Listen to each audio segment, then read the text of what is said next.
Un grand leader, avant sa mort, disait, je ne connaissais pas le but de la vie. Un autre grand leader disait à ses disciples, cherche la vérité.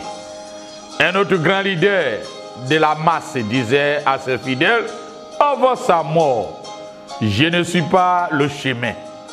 Mais Jésus a dit, je suis le chemin, la vérité et la vie. Nul ne vient au Père que par moi. Le cœur de Dieu est apaisé par le sacrifice de notre Seigneur Jésus-Christ. Le cœur est apaisé par le sacrifice de notre Seigneur Jésus-Christ. Jésus a accompli une cérémonie pieuse pour réparer nos fautes. Dans l'Épître aux Hébreux, nous lisons que Jésus est devenu en tout semblable à ses frères, afin d'être un souverain sacrificateur, miséricordieux et fidèle, pour faire expiation des péchés du peuple. Une cérémonie pieuse pour réparer nos fautes.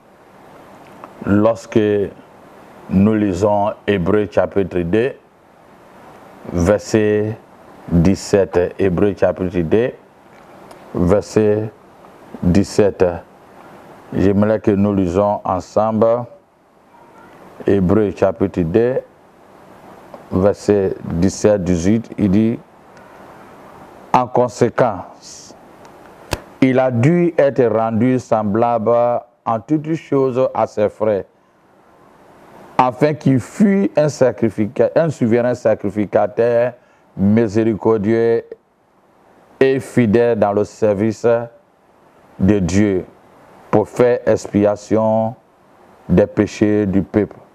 Car ayant été tenté lui-même dans ce qu'il a su faire, il peut secourir ceux qui sont tentés. Il peut secourir. C'est ça qui est important pour toi et moi.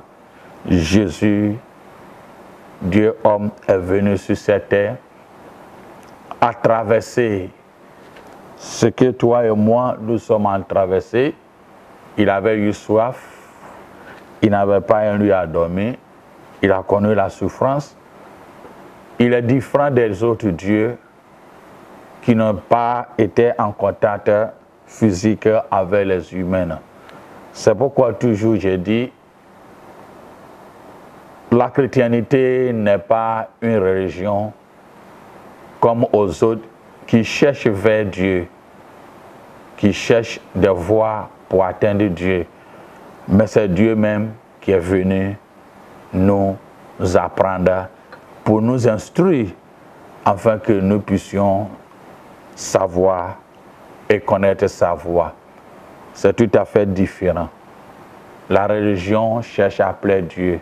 Il cherche la voie pour permettre Dieu. Mais Dieu nous a tellement aimés, a tant aimé, il a donné son Fils unique pour que toi et moi, si nous croyons en lui, nous ne périssons pas. Donc, il est venu vers nous. La région du monde va vers Dieu. Donc, Dieu, envoyant Jésus-Christ par ses sacrifices, c'était une cérémonie pieuse pour réparer nos fautes. C'est pourquoi Paul ne voulait savoir que Jésus-Christ est crucifié. Dans 1 Corinthiens chapitre 2, verset 2, il dit, Jésus-Christ est crucifié. Il a dit aussi dans Galates 6, verset 14, en disant, la croix était son seul sujet de gloire. Paul a dit, je ne voudrais savoir que Jésus-Christ crucifié. Et la croix était son seul sujet de sa gloire. Bien plus, Le plan éternel de Dieu est de tout recapturer. Le plan éternel de Dieu est tout recapturé, c'est-à-dire de tout réunir sous un seul chef, le Christ, et sera en vertu de son sang répandu au calvaire. Dieu n'est pas un Dieu de désordre. Il est un Dieu, quand nous voyons le monde même qu'il a créé, il n'y a pas de désordre. Où la mer doit rester, quand le soleil s'élève et il se couche, et nous le voyons le lendemain, le jour ou la nuit, la pluie, Dieu met tout en ordre. Donc il a voulu, l'homme qu'il a créé à un certain moment, qui met certaines choses en l'ordre. C'est pourquoi il a tout recapturé, parce qu'il voyait des désordres, il voyait les cacophonies, il voyait aussi l'infiltration de cultes des démons, d'idolâtrie, de l'adoration païenne. Donc Dieu a envoyé Jésus-Christ pour tout recapturer, réunir tout sur son seul chef, Jésus-Christ, en vertu du sang répandu au calvaire. Quand nous lisons Ephésiens chapitre 1, verset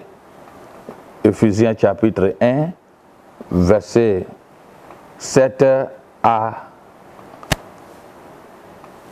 10, il dit ceci: en lui, c'est-à-dire en Jésus-Christ, nous avons la rédemption par son sang, la rémission des péchés selon la richesse de sa gloire, que Dieu a répandu abondamment sur nous, par toute espèce de sagesse et intelligence, nous faisant connaître le mystère de sa volonté, selon le bienveillant dessein qu'il avait formé en lui-même, pour le mettre à l'exécution lorsque le temps sera accompli, de réunir toutes choses en Christ, et celles qui sont dans les cieux et celles qui sont sur la terre.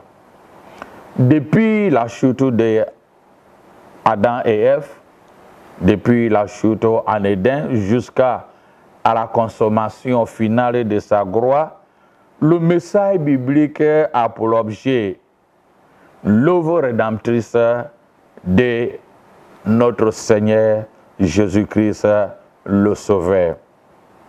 Le Sauveur. Le Seigneur a donné aux hommes une loi qui comporte des menaces, entre autres, ceci. Il a dit dans Deutéronome 27, verset 26, et Galates chapitre 3, verset 10, en disant ceci: maudit soit celui qui n'accomplit pas les paroles de cette loi pour le mettre en pratique. Maudit soit celui qui n'accomplit pas les paroles de cette loi. Nous avons un Dieu. Ceci était fait pour l'ancienne alliance. L'ancienne alliance prévoyait-elle de nombreuses victimes expiatoires, cérémonies. Dans l'ancienne alliance, lorsque nous voyons dans l'Ancien Testament, il prévoit beaucoup de nombreuses victimes expiatoires, ces cérémonies, pour effacer nos péchés, effacer nos fautes. Toutes ces cérémonies se résument comme ceci. Dans Hébreux 9, verset 22, en disant: sans effusion du sang, il n'y a pas de pardon. Sans effusion du sang, il n'y a pas de pardon. Bien sûr, ces sacrifices des animaux dans l'Ancien temps ou dans l'Ancien Testament était inadéquat. Il était nécessaire quand même et démontrer à la conscience des peuples et du peuple Israël que le salaire du péché était la mort, comme Paul a confirmé dans Romains 6, verset 23. Le salaire du péché, c'est la mort. Autre sacrifice fait, j'insiste, autre sacrifice fait ou associé, autre sacrifice des créatures pour effacer nos péchés est une culture des démons ou une adoration des démons. Si tu es appelé à suivre Jésus-Christ et tu te crois chrétien, tu te crois chrétien.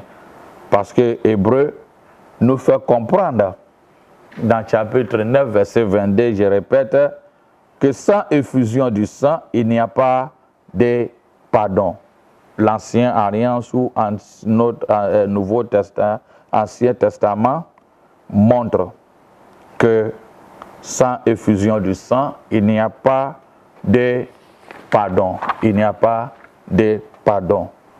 Dieu n'a pu laisser impunis les fautes commises autant de sa patience qu'en vertu de son intention d'offrir un jour le sacrifice parfait et suffisant.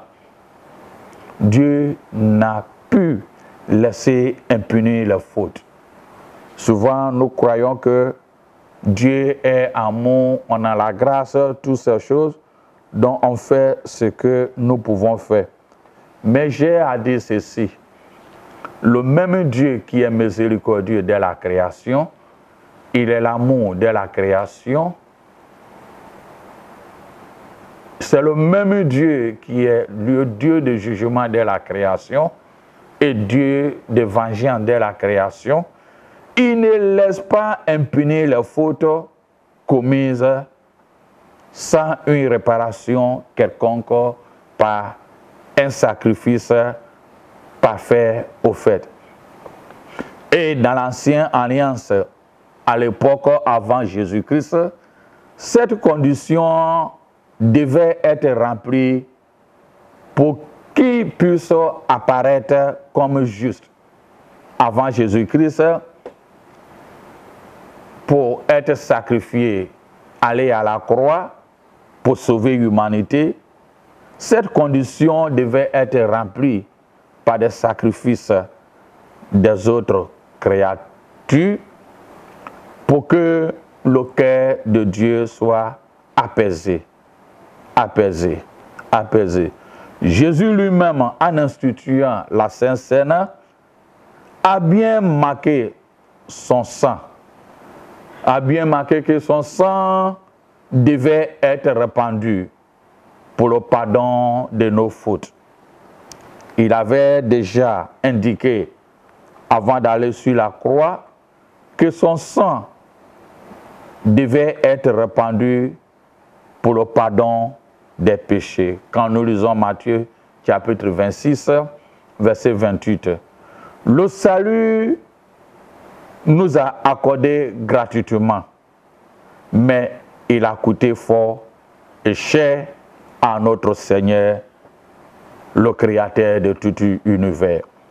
Le salut nous a accordé, nous a été donné gratuitement, mais il a coûté cher à notre Dieu. Quand nous lisons Romains chapitre 3, verset 24 et chapitre 6, verset 23, nous sommes rachetés à un grand prix, comme Paul a dit dans 1 Corinthiens chapitre 6, verset 20 et 7, verset 23, nous sommes rachetés à un grand prix par le sang précieux de l'agneau, sans défaut et sans tache. Le sang précieux de Jésus-Christ. Autre chose, je répète, fait ou associé pour que le cœur de Dieu soit apaisé est une culte des démons ou adoration. C'est la rédemption, c'est-à-dire d'une délivrance obtenue grâce au paiement d'une rançon. Au paiement d'une rançon. Au paiement d'une rançon. Le cœur de Dieu est apaisé lorsque Jésus a payé. Jésus est payé. C'est la rédemption. Il a payé un rançon pour que toi et moi, nous soyons délivrés et obtenir cette grâce. Dans le monde païen hors Christ, nombreuses cérémonies ont un caractère de propriatoire. Un caractère propriatoire. Il s'agit en général d'acheter la faveur d'un esprit ou d'une divinité. On monte à la divinité en disant « Oh Dieu, sois pesé envers moi, qui suis pécheur ou offensé. » Dans le monde païen, on prend les animaux, on prend des objets, en général, en mettant pour permettre que ces esprits et le cœur de cette divinité soient apaisés. Mais Jésus-Christ a offert lui-même en sacrifice une rédemption pieuse pour permettre que le cœur de Dieu soit apaisé.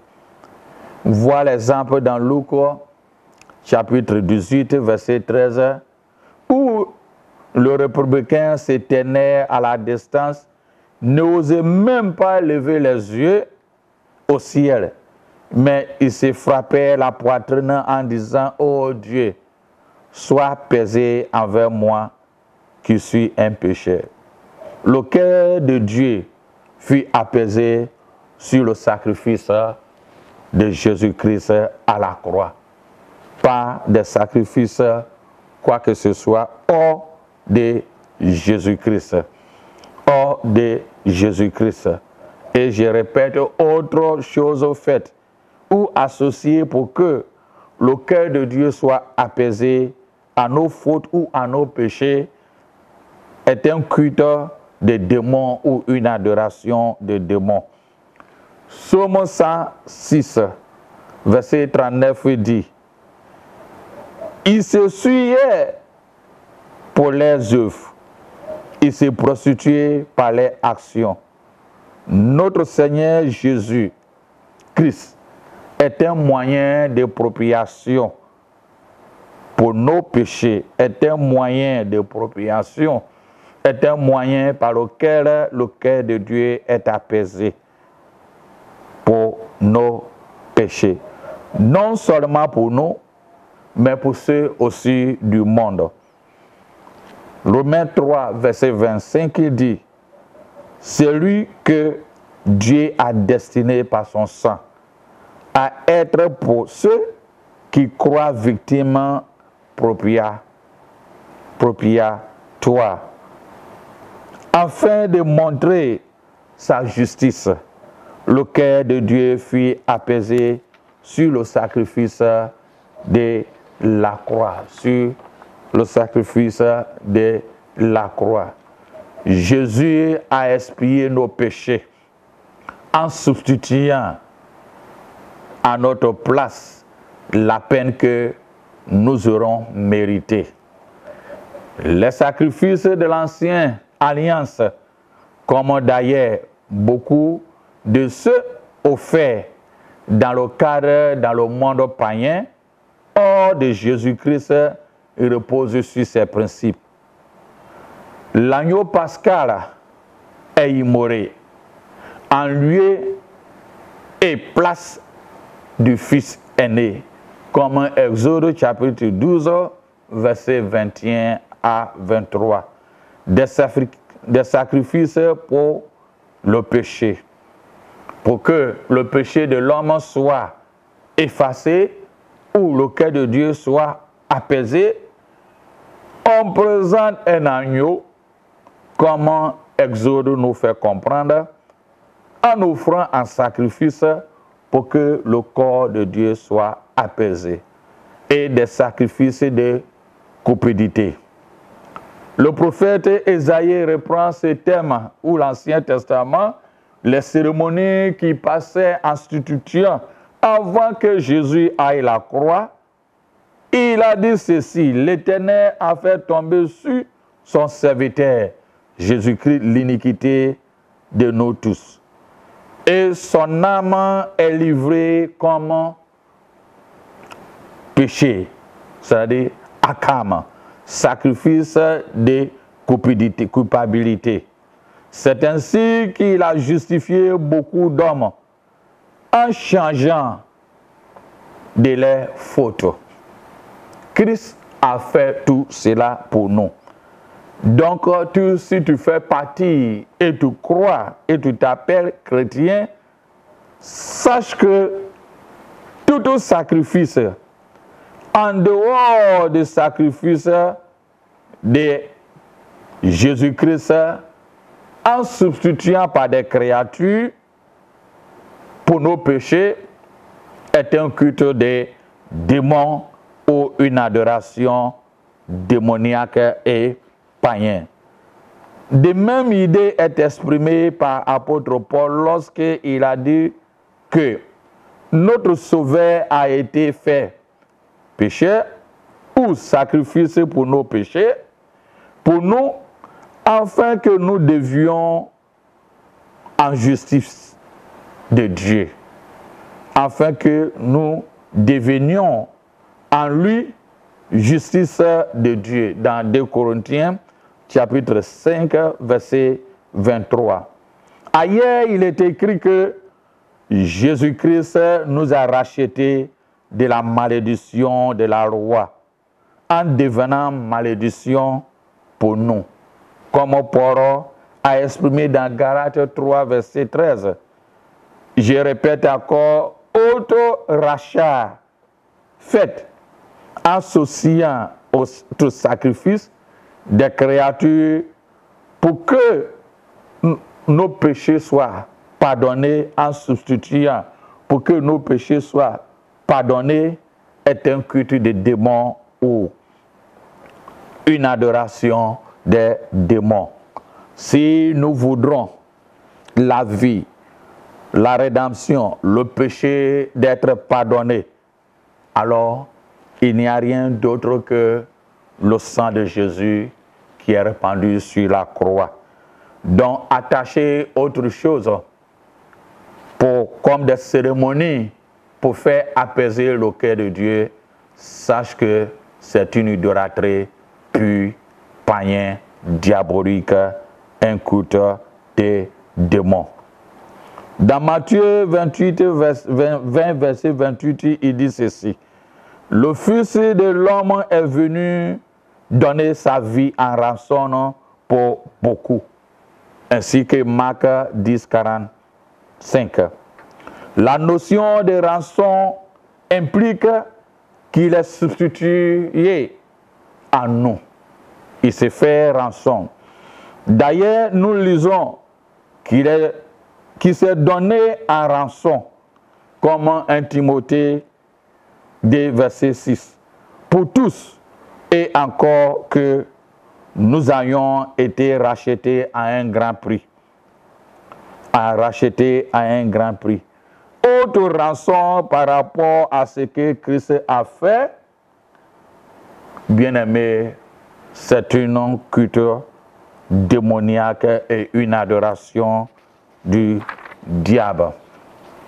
Jésus-Christ est l'agneau de Dieu qui emportait le péché du monde. Ou il est l'agneau qui enlève le péché du monde. Il se fait pour porter les péchés du monde. Il a porté nos péchés dans son corps sur le bois. Il a porté nos péchés dans son corps sur le bois. Dans Jean, chapitre 1, verset 20, 9, ainsi que Hébreux 9, verset 28. Christ a porté nos péchés dans son corps sur le bois. Sur le bois. Sache, autre sacrifice, je répète, en dehors de ce que Christ a fait, quand vous voyez un homme de Dieu, une femme de Dieu, quiconque qui veut intercéder en vos faveurs pour le pardon d'iniquité, en demandant autre chose par rapport à ce que Christ a fait sur la croix, sache que vous êtes sur une mauvaise route, une piste qui est diabolique et démoniaque. Dans Jean chapitre 1, verset 29, il dit son corps sur le bois. Sur le bois, deux fois la Bible dans le Nouveau, pas de bois ou soit la croix. C'est la même chose. Parfois, le mot grec pour bois est utilisé pour désigner la croix.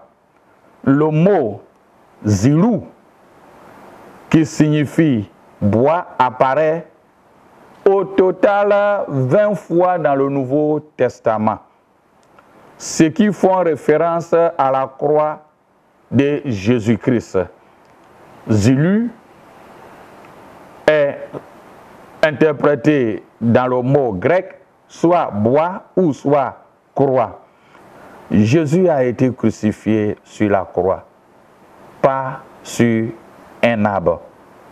Sans ce fondement solide de la substitution, il n'y a plus ni expiation, une cérémonie pieuse pour réparer nos péchés, ni propiation, ni réconciliation, ni rédemption et ni le salut. Cette substitution est appelée vicaire parce que Jésus-Christ prend nos places pour expier. Nous sommes heureux et nous devons être heureux et louer le Seigneur parce qu'il a tout fait pour nous. On n'a plus besoin d'autres sacrifices que ce qu'il a fait pour toi et moi. Sur le mont du Calvaire, il était une croix où Jésus souffrit tant de douleur.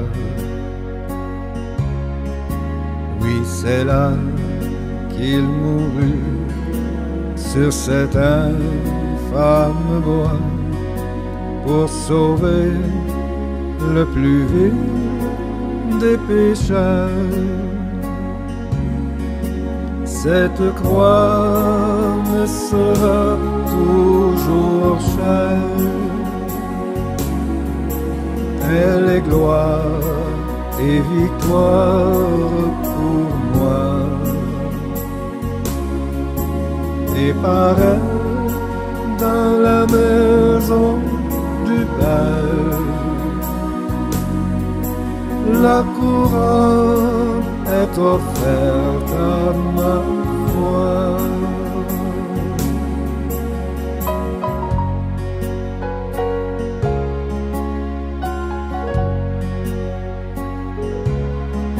Cette croix où Jésus du monde est rejeté a pour moi le plus grand des attraits.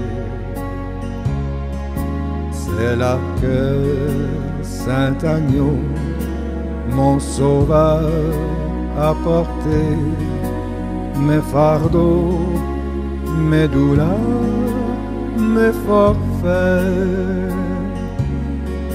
Cette croix me sera toujours chère. Elle est gloire et victoire pour moi. Et par elle, dans la maison du Père,